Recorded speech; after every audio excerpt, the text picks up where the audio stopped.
Оюу толгой зис алтны ордыг хамтарч ашиглах хөрөнгө оруулалтын гэрээ байгуулах үндсэн зарчим өдрөмжийн дагуу 3 дахь удаагийн урьдчилгаа төлбөр болох 100 сая ам.долларын гэрээнд энэ 7 хоногт оюу толгой хязгаарлагдмал хувьцаат компани сангийн амны төлөөллүүд гарын үсэг зурлаа.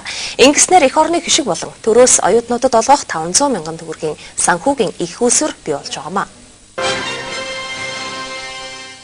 Монгол Улсын засгийн газар оюу толгой компанитай байгуулсан хөрөнгө оруулалтын гэрээний дагуу 3 дахь удаагийн урьдчилгаа төлбөр болох 100 сая ам.долларын гэрээнд өнөөдөр гар үсэг зурлаа. Сангийн амд өнөөдөр басан гар үсэг зурх ёслол засгийн газрыг төлөөж сангийн сайд баяр цогт эрдэс баялаг эрчим хүчний сайд зоригтнор оролцсон юм а. Ийхүү гэрээ байгуулагчдаар гэрээний дагуу эрх мөнгө хүний хөгжил сангийн 21 мянган төгрөг, оюутнуудын сургалтын төлбөрт олгогдох 500 мянган төгрөг болоод нийгмийн бусад асуудал зарцуулагдах бүрэн боломжтой болж байгаамаа. 250 сая Америк долларыг 3 тараанчаар өгж байгаа. Эхний зүг нь бол бондоор баталгаажуулсан. Тухайн нөхцөлд бол бондын хүү бол 3% хүүтэй бондоор баталгаажуулж исэн бол за үлдсэн 50 одоо өнөөдрийн зурагдж байгаа 102-ыг бол шууд урьдчилгаа төлбөрөөр ямар нэгэн бондоор бол баталгаажаагүй хөрөнгө оруулалтын гэрээ өөрөө бол баталгаа нь болж байгаа.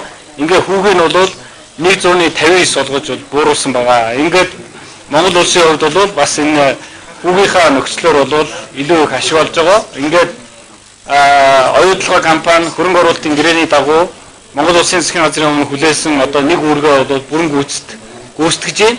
За энэ мөнгө маань бол манай хүний хөгжил сангийн орлогын нэг их үүсвэр болно.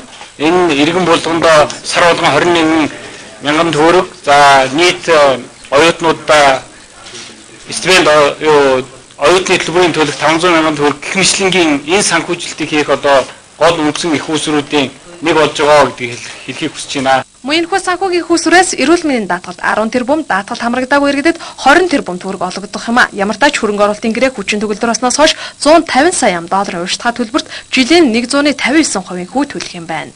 Оюу толгой хөрөнгө оруулалтын гэрээгээр хүлээсэн үүргийнхээ дагуу оюу толгой компани урьдчилгаа төлбөрийнхөө 3 дахь хэсгийг өнөөдөр энэхүү одоо сайтаа гар үсэг зурж чекийг хүлээлт өгөх гэж одоо энэ тодорхойлолтой байна. Тэгээд тав мэдж байгаа үний өмнө хөрөнгө оруулалтын гэрээ батлагдсны дараа 100 сая доллар, хөрөнгө оруулалтын гэрээ бүрэн хүчин төгөлдөр болсны дараа 50 сая доллар Монгол Улсын засгийн газар тус шилжүүлсэн. Өнөөдөр 3 дахь хэсэг болох 100 сая долларын чекийг инфо одоо хүлээлт өгч одоо хөрөнгө оруулалтын гэрээгээр хүлээсэн үүргээ биелүүлж байгаа.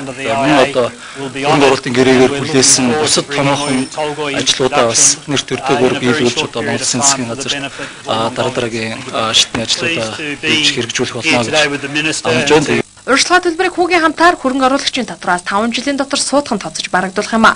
Ийхүү урьдчилгаа төлбөрийг үе шаттай авахар заасны дагуу 2009 оны 10 дугаар сард 100 сая ам.доллар урьдчилгаа төлбөрийг Монгол Улсын засгийн газар хөрөнгө оруулагчаас хүлээн авсан юм а.